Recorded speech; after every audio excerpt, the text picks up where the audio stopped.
You're not going to have a live nation which must be broken up. Instead, what you have is business as usual. If antitrust doesn't like it, they call you, maybe work something out. And that's actually what they said on the conference call. I can't wait to go there to see Mike Corpino because it's saying, listen, the rule of reason is back.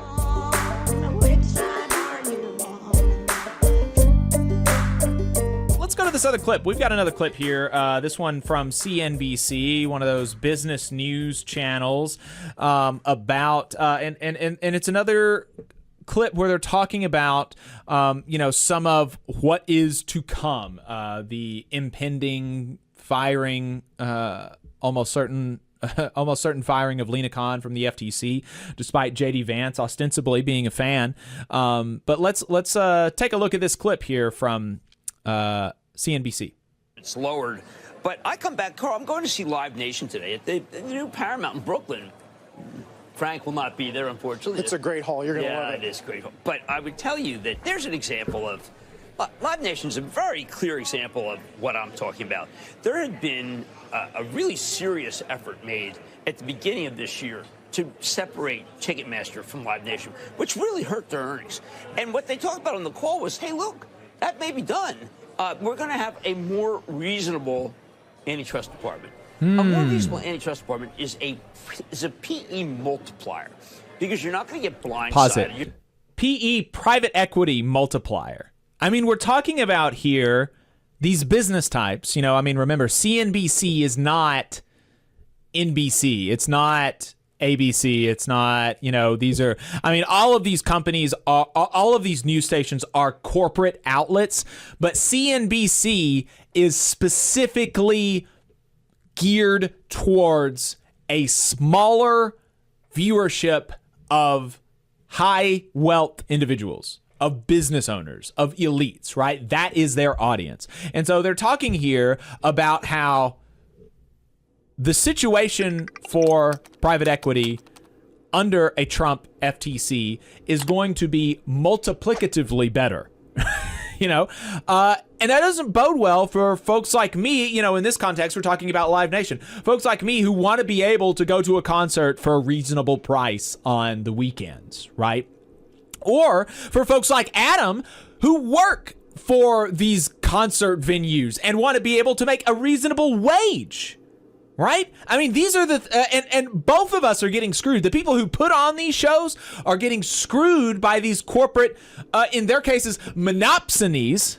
There's your word of the week, folks. Monopsony. Monopsony is like the reverse of monopoly. It's where there is only one buyer for a good, right? And so typically we talk of monopsony, or a lot of times in terms of labor. So if there is only one employer, then they have more power over, they have more leverage over the people who do the labor. Monopoly is where there's only one seller, and so you have to basically pay their price. But somebody in the chat, Bill, said it hurts artists too. Yes, exactly. It hurts everybody. It's not good that we have these people like the folks at the top of Live Nation who just make money who siphon value that is created by people like Adam, who put on the shows, by people like the artists who do the art and do the singing and the performances and things that make people like me want to spend money on the shows. It hurts all three of these interested parties.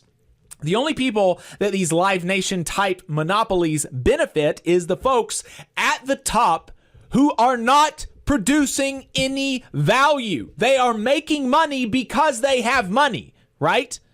It's bad. It's bad, and it's sad because Lina Khan, under the Biden FTC, was attacking these institutions, was trying to make progress towards breaking them up. And so it's very sad. But I don't know. Let's continue. You're not going to have an alphabet which must be broken up. You're not going to have a Live Nation which must be broken up. Instead, what you have is kind of business as usual. If antitrust doesn't like it, they call you, maybe work something out. And that's actually what they said on the conference call. I can't wait to go there and see Mike Corpino because it's saying, listen, the rule of reason is back. Hey, 5 seconds. Just wanted to say that this is only possible because of our donors. If you want to see more of this, then consider donating yourself at tvlr.fm/donate. pause it. The rule of reason. These are business people. These business people talking about the rule of reason. It's been unreasonable that we have not been able to steal the value that's been created by the artists and the workers that actually make the shows happen. It's unreasonable that we have been, prosecuted for anti-competitive, illegal practices. That's unreasonable. Now we're going to be back to a reasonable environment where I can break the law with impunity and nobody cares, and I can just call somebody and smooth everything over with a conversation. Let's continue.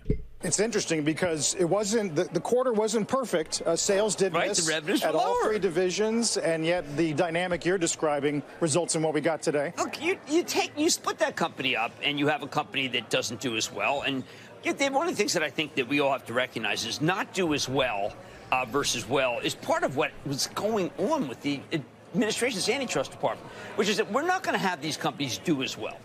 We don't want them to do as well. We want them to break up, and not necessarily we want monopolists to be punished. I think there was a sense of retribution and a sense of moral judgment against the monopolists.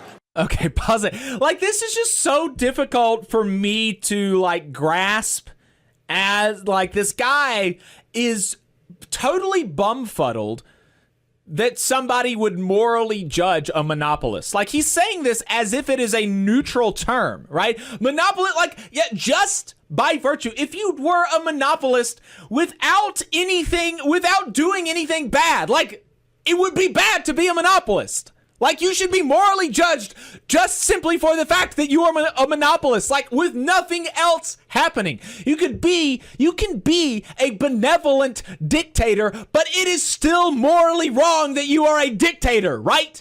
I mean, we can look back through the history of civilizations and say that this king was better than that king, but it was still a moral disgrace that there were kings, right? And they were bad for having been kings, right?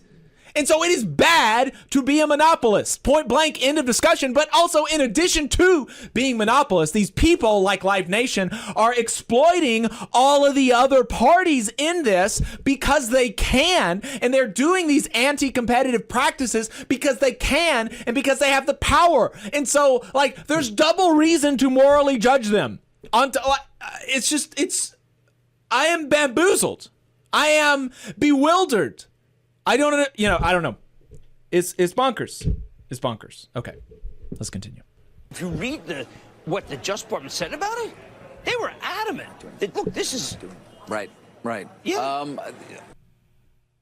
Yeah, okay. So there wasn't that much more of the clip left. But yeah, it's just so, it's like, it really is wild. And, so these people are like really excited about monopolists not being judged anymore. And that's what we can expect. And hopefully, I did see that Lina Khan has been making a play with J.D. Vance, trying to be publicly friendly with J.D. Vance. And I hope she wins. And look, if they retain Lina Khan, I will come out and do a mea culpa on this specific issue on stream. And I'll be excited about it, right? If they come out and Trump says we are retaining Lina Khan at the FTC, I will be excited about it, and I will say Trump did a good thing here. And I'll also say that antitrust is among all of the things that I'm concerned about with the Trump administration. Antitrust is one of the places where I do think there is a possibility that they do not screw up royally.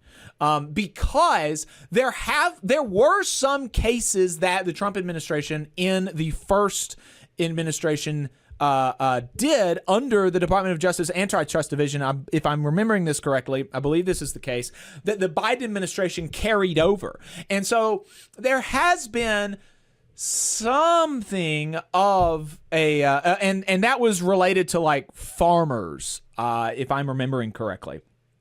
And so, hopefully they retain Lina Khan. And I'll do a big thing about it, and I'll be excited about it. But that's not my anticipation, and that is not what these business people are anticipating. These business people are anticipating that Lina Khan is gone and they get to do whatever they want. You just saw a clip from the Valley Labor Report. We are live every Saturday morning from 9:30 a.m. till 12:30 p.m. And we pride ourselves on keeping all of our content free to everybody so that we can talk to as many working folks as possible. If you support the work that we're doing, you think that it's important, you think that it's good, then consider making a monthly contribution to the project, and you can do that on our website, tvlr.fm.